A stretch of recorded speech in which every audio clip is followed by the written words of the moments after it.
najprije ć, sok i, sok i, sok i, bravo ljudi!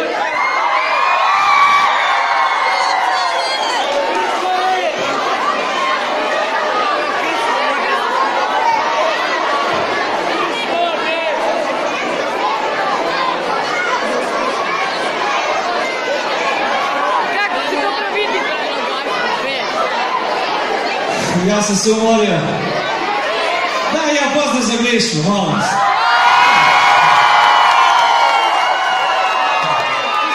Svi ste se pitali kako izgleda Gliša? Odakle je ona ideja da crtaš? Da sviče Gliša, tako? Pojma nemam, Debra. Recite mi, je bilo dobro? Da!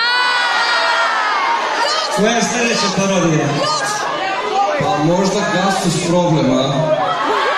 Gastos problem. Slušaj ovako. Gastos nam je došao u goste, tako da nećemo da pevamo to, ali čekamo od tebe neki nov hit pa da se vidimo ponovo ovdje, viš kako se publika ovdje peva. Veliki pozdrav!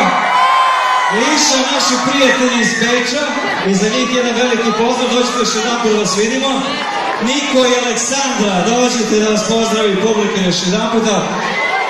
Oni su čak iz Beča došli ovdje kao što je Tatjana ti brat, pozdravite ih.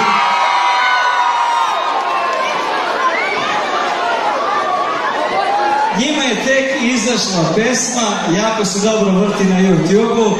Oni su došli ovdje čisto da vam poklone svoj nastup. Ja se nadam da ćemo kao Tijanu, ti bratce, se sećate Tijanu, ti bratce smo govorili?